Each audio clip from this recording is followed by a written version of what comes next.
నువ్వు ఇట్రా బాబు. ఏనా బాబు ఏంటి సరిపోయింది పో.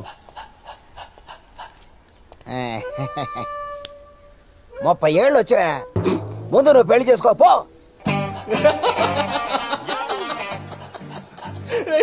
ఏనా బాబు ఏంటి? నువ్వు అంత సీరియస్గా చూడకు, ఇంకా నవ్వు వస్తుంది.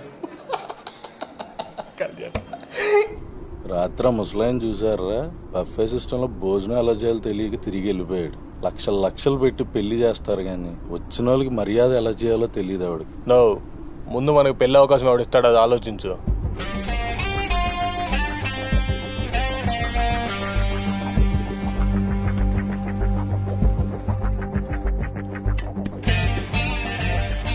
పనికొచ్చే ఐడియా ఒక్కడ తట్టట్లేదేంట్రా. నాకు ఒక ఐడియా వచ్చిందిరా.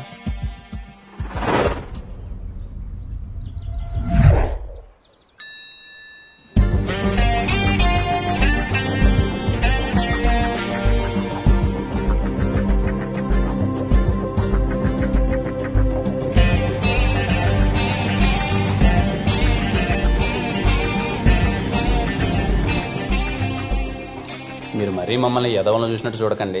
ముందుగా మా మాట మరణించి ఇక్కడ దాకా వచ్చినందుకు థ్యాంక్స్. అది మరణించి కాదు, మరణించి. నేను మాట్లాడొచ్చాక కాసేపు? మాట్లాడు, అందుకేగా వచ్చావు.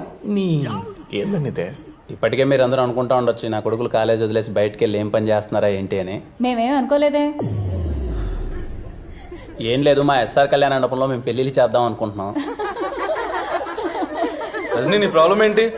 నిన్నేం పెళ్లి చేసుకుంటాను లేదుగా. అయితే నాకేం పని, నేను వెళ్తా. అన్నా నువ్వు ఉన్నా స్వామి కాసేపు. అమ్మ రజని కూర్చోవా ప్లీజ్, కూర్చో. మీరే కాదులే 20 ఏళ్ల కుర్రాళ్ళు పెళ్లిళ్ళు చేస్తున్నారంటే బయట కూడా చూసి అందరూ నవ్వుతున్నారు. 20 ఏళ్ళేంటి, 24 ఏళ్ళు కదా ఆయనకి. నాకు అర్థమైంది మీరు బాగా మా మీద ప్రతీకారం తీర్చుకుంటున్నారని. దయచేసి కాసేపు నేను మాట్లాడేది వినండి. ఆ తర్వాత మీరు ఆడ దండం పెట్టమంటే ఆడ దండం పెడతాం. ఎవరికన్నా నువ్వు వస్తే నువ్వు ఆపుకోండి ప్లీజ్. మీలో ఇక్కడ 90s మ్యారేజ్ ఎంతమంది గుర్తున్నాయి? అంటే చిన్నప్పుడు చూసింటారు కదా, మీ అత్త పెళ్ళో మీ మామ పెళ్ళో పెళ్లి జరిగేటప్పుడు చూసింటారు కదా, ఎంతమంది గుర్తున్నాయి?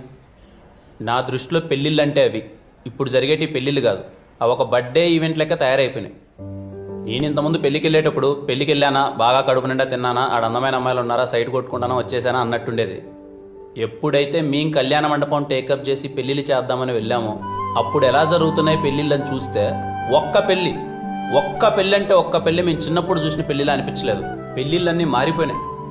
ఒకరింటికి వెళ్ళి మనం పెళ్లి పత్రిక ఇచ్చి వాళ్ళని మనం పెళ్లికి ఎందుకు పిలుస్తాం? మన కొడుకునో కూతురునో ఆశీర్వదించడానికి వాళ్ళు పెళ్లికి వస్తే వాళ్ళని మనం బాగా ప్రేమ మర్యాదలతో స్వీకరించి మన చేత్తో వాళ్ళకి అన్నం పెట్టి మన ఇంటి మర్యాదలు చూపించి పంపించడానికి. కానీ ఇప్పుడు ఎలాగో మనం పత్రిక ఇంటికి ఇచ్చేంత ఓపిక లేదు, వాట్సాప్లో అది ఇది పంపించేస్తాం.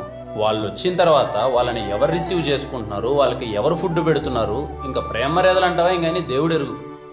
నాకు ఇంకా గుర్తు, చిన్నప్పుడు మా ఊర్లో ఎవరిదైనా పెళ్లి జరుగుతుందంటే పెళ్లి కూతురు ఊరికి వస్తాందంటే పొలిమేర వరకు అందరూ పరిగెత్తుకుంటూ వెళ్ళిపోయి అందరూ ఆ అమ్మాయి చుట్టూ గుంపు చుట్టేసి అబ్బాబా అమ్మాయి ముక్కు చూడు ఎలా ఉందా, అమ్మాయి చెవులు చూడు ఎలా ఉన్నాయి, అమ్మాయి కళ్ళు చూడు ఎలా ఉన్నాయి, కోళ్ళమొహం పుట్టింది కదా దీనికి అని చెప్పేసి అమ్మాయిని అందరూ తెగ పొగిడేసేవాళ్ళు. చూసేవాళ్ళందరికీ ఏదో హీరోయిన్ కున్నంత ఇంట్రడక్షన్ ఉండేది అమ్మాయికి. ఇప్పుడు పెళ్లికి వెళ్తే పెళ్లి పీటల మీద ఉండే పెళ్లి కొడుకుని పెళ్లి కూతురుని చూసే ఓపిక ఎవరికి ఉంది? వచ్చామా, రైట్ సైడ్ ఎల్సీడీ ఉందా, లెఫ్ట్ సైడ్ ఎల్సీడీ ఉందా, వాళ్ళని చూసామా, వెళ్ళిపోయినామా అంతే. పోనీ తీరా చూద్దామని ఎవడన్నా అక్కడికి వెళ్దామంటే 10 మంది ఫోటోగ్రాఫర్స్ రెడీగా ఉంటారు. వాళ్ళు అక్కడికి వెళ్ళేంత వీలు కూడా ఉండదు, అలా తయారైంది. మీలో ఆది దంపతులు అంటే ఎంతమందికి తెలుసు? ఆది దంపతులు అంటే శివపార్వతులు అంటారు. నాకు కూడా మొన్ననే తెలిసింది. అంటే పెళ్లి జరిగేటప్పుడు పెళ్లి పీటల మీద పెళ్లి కొడుకు పెళ్లి కూతురు కూర్చుంటే వేలాది కళ్ళు వాళ్ళను చూస్తుంటే వాళ్ళకి శివపార్వతులు ఆవాహిస్తారంట. అందుకే పెళ్లి కొడుకుని పెళ్లి కూతుర్ని ఆది దంపతులతో పోలుస్తారు. ఇప్పుడంటే మా ఎస్ఆర్ కళ్యాణం అంటే అందరికీ చులకనైపోయింది. కానీ ఒకప్పుడు మా తాత 18 రోజులు యాగాలు చేసి మరీ కట్టాడంట ఎస్ఆర్ కళ్యాణ మండపం. అందుకే ఇప్పటికీ ఎస్ఆర్ కళ్యాణ మండపంలో జరిగిన ఒక్క పెళ్లి కూడా ఏ దంపతులు విడిపోలేదు. మళ్ళీ తిరిగి మా తాత ఎలా అయితే పెళ్లిళ్ళు చేశాడో అలానే ఎస్ఆర్ కళ్యాణ మండపంలో మళ్ళీ మీరు చిన్నప్పుడు ఎలాంటి పెళ్లిళ్ళు అయితే చూసారో అలాంటి పెళ్లిళ్ళు చేయాలనుకుంటున్నాం. మీ అందరం కలిసి మాకొక్క అవకాశం ఇవ్వండి. బయట ఎవరు మమ్మల్ని నమ్మట్లేదు. మీలో చాలా మంది పెళ్లిళ్ళు దగ్గరలో ఉన్నాయని విన్నాం, అందుకే మీ దగ్గరికి వచ్చాం. కలిసి చదువుకున్నాం కదా, అట్లీస్ట్ మీరైనా మమ్మల్ని నమ్ముతారని. కళ్యాణ్, పెళ్లి గురించి చాలా బాగా చెప్పావు. నన్ను చేసుకోవడానికి ఎవరు ముందుకు రావట్లే. వస్తే ఖచ్చితంగా మీ మండపంలోనే పెళ్లి చేసుకుంటాను. తిని ఒప్పుకున్నట్టే మనం పెళ్లి చేసినట్టే. పన్ను ఒప్పుకో. తీసుకున్నట్టు కాదు, ఖచ్చితంగా ఎవరెవరికి చెప్పండి, సరేనా? కీర్తి అప్పుడు నెంబర్ పంపు. ఏమో అనుకున్నా కానీ ఈ గ్యాప్లోనే చాలా బాగా అబ్జర్వ్ చేశారాను. కళ్యాణ్, ఏంటి నన్ను పట్టించుకోవడమే మానేసావు? తిన్నావా సింధు? ఇట్లా మాట్లాడే నా దృష్టిలో కుక్కవైనావు. అయినా తెలియక అడుగుతాను, మా నాన్నతో ఏంట్రా గొడవ? ఇప్పుడు మీ నాన్న గురించి ఎందుకు లేసిందో, చాలా రోజుల తర్వాత కలిసాం, మన గురించి అన్న మాట్లాడు. మన గురించి మాట్లాడడానికి నీకు నాకు ఏముంది? ఏం లేదు. ఏమీ లేదా? ఏమీ లేదు. ఇదే విషయం కాలేజ్లో అందరికీ చెప్పాయి, నేను ఎవరినో ఒకటి తగులుకుంటా. అసలే వాళ్ళు వీళ్ళు నేనేదో నీ లవర్ అనుకుంటున్నారు.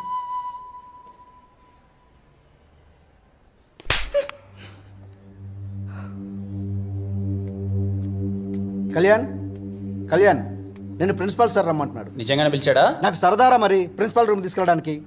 నిజంగానే రమ్మంటున్నాడు రా. తోడు దొబ్బేది. వాళ్ళు వీళ్ళు అనుకోవడం కాదే నువ్వు నా లవర్ అని. ముందు నువ్వు అనుకో, అంతా సెట్ అవుతుంది. చిన్న పనిలో అన్నా మళ్ళీ వచ్చి నేను వెనకాల కుక్కలా పడతా.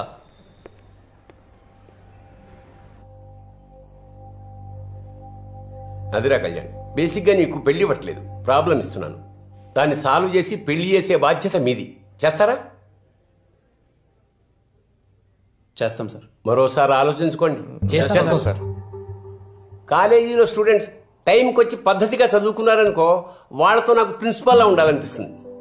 ఇదిగో మీలా ఎదవల్లా ఉన్నారనుకో, వాళ్ళతో నాకు ఫ్రెండ్షిప్ చేయాలనిపిస్తుంది. మీరు అలా అంటుంటే ఎంట్రికలు నిల్చుకున్నాయి సార్. అచ్చా, పెళ్లిలో సగం ఖర్చు నాదిరా, ఓకేనా? Thank you sir. మంచిది, వెళ్ళండి. ఏ Kalyan, Kalyan 1 minute sir. 1 minute, ఇలా కూర్చో.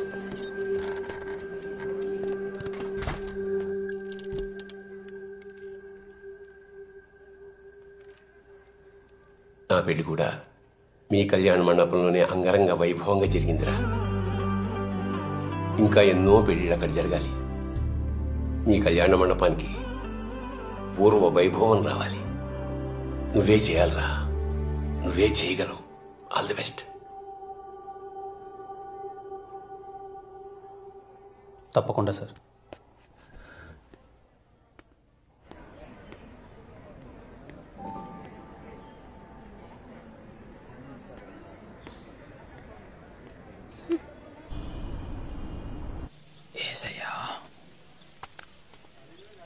అంకుల్, మేము చంద్రకళ వాళ్ళ ఫ్రెండ్స్ అంకుల్. చెప్పండి బాబు. ఏం లేదు, మేము చంద్రకళ అరుణ్ వాళ్ళ లవ్ గురించి మాట్లాడడానికి వచ్చాం.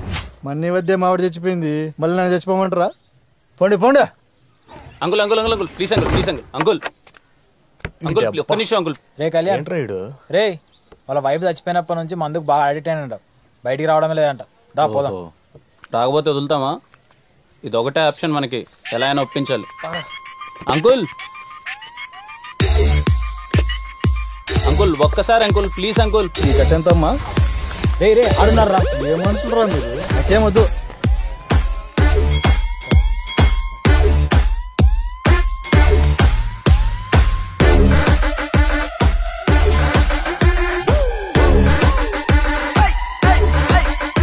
అంకుల్ పనికి మళ్ళీ నా కొడుకులారా, పొద్దున్నే పని పడలు లేకుండా కాలేజీకి వెళ్ళకుండా నా చుట్టూ తిరిగితే వస్తుందిరా పెచ్చ నా కొడుకులారా.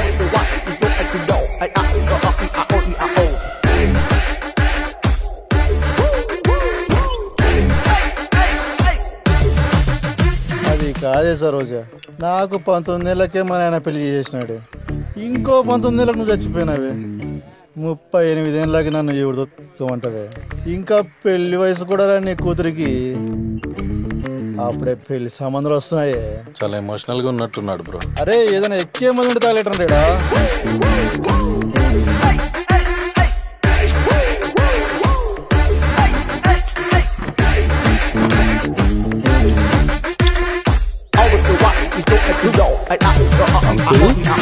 అంకుల్ ముట్టి బాబు ఎరిగింది. అంకుల్ ఎవడ్రా ఎవడ్రా అంకుల్, ఎవడ్రా ఎవడ్రా? చేతిలో బాటిల్ గౌడ జరిగిపోయింది, లేదంటే పుచ్చ పగిలిపోయేది పిచ్చ నా కొడకలరా. తాగిన మొదలు నిదే చేసే బంగారం దా.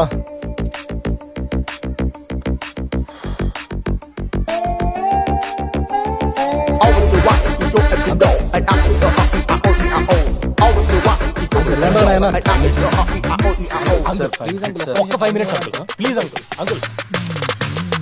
ఇలా నేను చెడున్నాడు. పర్లేదే, నాకంటే గొప్పోడయ్యేలా ఉన్నాడు నీ కొడుకు. చేతిలో బొచ్చు ఒకటే తక్కువ, బలి అడుక్కుంటున్నాడు. వద్దు వద్దు అంటే మొత్తం బంగారం అంతా ఆడి చేతిలో తగలెట్టినావు. నేనన్నా నేను ఇంట్లో ఉంచా. ఆడి దెబ్బకి మన బతుకు రోడ్డే.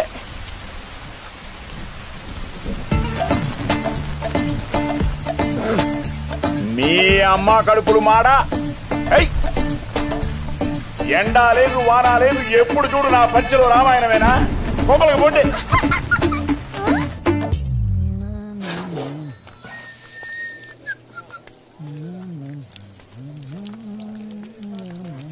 అంకుల్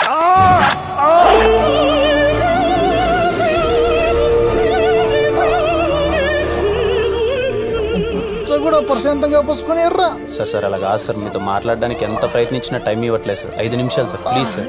మీరు పూజ చేస్తుంటే మీ గోల్ ఏంట్రా? మా బాధ కూడా అర్థం చేసుకుంటారు. ఇక్కడున్న లొకేషన్ ఏంటి, ఉన్న సిచ్యువేషన్ ఏంటి, మీ గోల్ ఏంటి? సార్ ఇదంతా కాదు సార్, ప్లీజ్ సార్ టైం ఇవ్వండి సార్, ప్లీజ్ సార్ ఒక్క 5 నిమిషాలు. మార్నింగ్ షార్ప్ 10 o'clock వచ్చేయండి రా.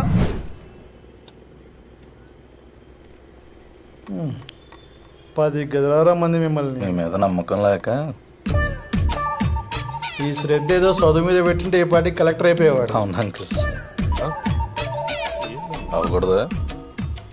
సరే చెప్పి తగలండి, ఏదో చెప్తారు కదా. ఎమోషనల్ పార్ట్ వీడిది అంకుల్. మిమ్మల్ని కొంచెం ఇబ్బంది పెట్టినందుకు క్షమించండి సార్. మీ భార్య చనిపోయిన తర్వాత మీరెంత ఒంటరితనాన్ని అనుభవిస్తున్నారో అర్థమవుతుంది సార్. ఇంట్లో కూతురుంటే ఎక్కడ అన్ని పనులు తనే చేయాల్సి వస్తుందని తనను కూడా హాస్టల్లో పెట్టి మరీ చదివిస్తున్నారు సార్ మీరు. అలాంటిది ఓ అనాథకి మీ కూతుర్నిచ్చి పెళ్లి చేయాలంటే మీకు నచ్చదని అర్థమవుతుంది సార్. కానీ వాళ్ళు ఇంతగా ప్రేమించుకుంటారని మేము కూడా అనుకోలేదు సార్. 3 yearsగా చూస్తున్నాం సార్ వాళ్ళని. ఒకరినొకరు చాలా ఇష్టపడుతున్నారు సార్. ఇక అరుణ్ గురించి అంటారా, మా కాలేజీలో ఫస్ట్ జాబ్ వచ్చింది వాడికే సార్. చాలా మంచివాడు సార్. లేని భార్యను తలుచుకుంటూ మీరు రోజు ఒంటరితనాన్ని అనుభవిస్తున్నారు సార్. ఆ బాధ మీ కూతురుకొద్దు సార్. ఈ మాట చెప్తే మీకు కొంచెం ఎటకారంగా అనిపించచ్చేమో, వాళ్ళకి మేము ఉన్నాం సార్. నా కూతురు కూడా చెప్పలేదు కదా ఇంతగా ప్రేమించుకుంటున్నారని. మీ అమ్మాయి మీకేం చెప్పలేదా? అరుణ్ జస్ట్ లవ్ చేస్తున్నాడు, అబ్బాయి అనాథ అని చెప్పింది అంతే. మూడో ముక్క చెప్పలే. లేడీస్ కదా, ఫాదర్స్ దగ్గర ఎక్కువ ఓపెన్ అవర్లే. నాయన తాగబోతు కదా, మనసు లేదనుకుందేమో. తాగబోతులకే కదా ఆ మనసు ఉండేది. మీరు తాగుతారు కదా బాబు? ఏ బ్రాండ్? అది ఇదని ఏం లేదు అంకుల్, బడ్జెట్ను బట్టి. సర్లే, ఇప్పుడు ఏం చేద్దామో చెప్పండి. చేద్దాం. టౌన్లో ప్రీతం కళ్యాణ మండపం బాగుంటుందంట కదా, బుక్ చేయమంటారా? మళ్ళీ ఏమైందయ్యా అలా అయిపోయారు?